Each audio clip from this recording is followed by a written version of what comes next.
المغرب إسبانيا هي مباراة لا تقبل القسمة على اثنين.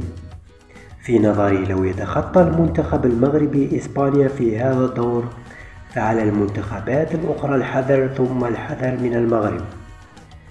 توقعي لهذه المباراة ستكون صعبة جدا على المنتخبين، وخاصة المنتخب الإسباني، فعلى الورق هو المرشح للفوز، ولكن المنتخب المغربي الطموح لديه مدرب محنك ويعرف كيف يتصرف مع المنتخبات الأوروبية وكذلك المرشحة.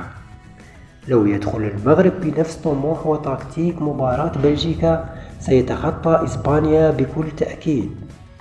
هي مباراة صعبة وأتوقع راح تنتهي بالتعادل الإيجابي، راح تكون فيها أهداف، وأتمنى أن ينتصر المغرب بضربات الترجيح في الأخير. كل الخوف من التحكيم.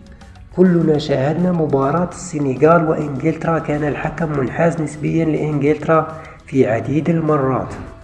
نتمنى أن يكون التحكيم نزيه ولن يؤثر على مجريات اللقاء لصالح الإسبان.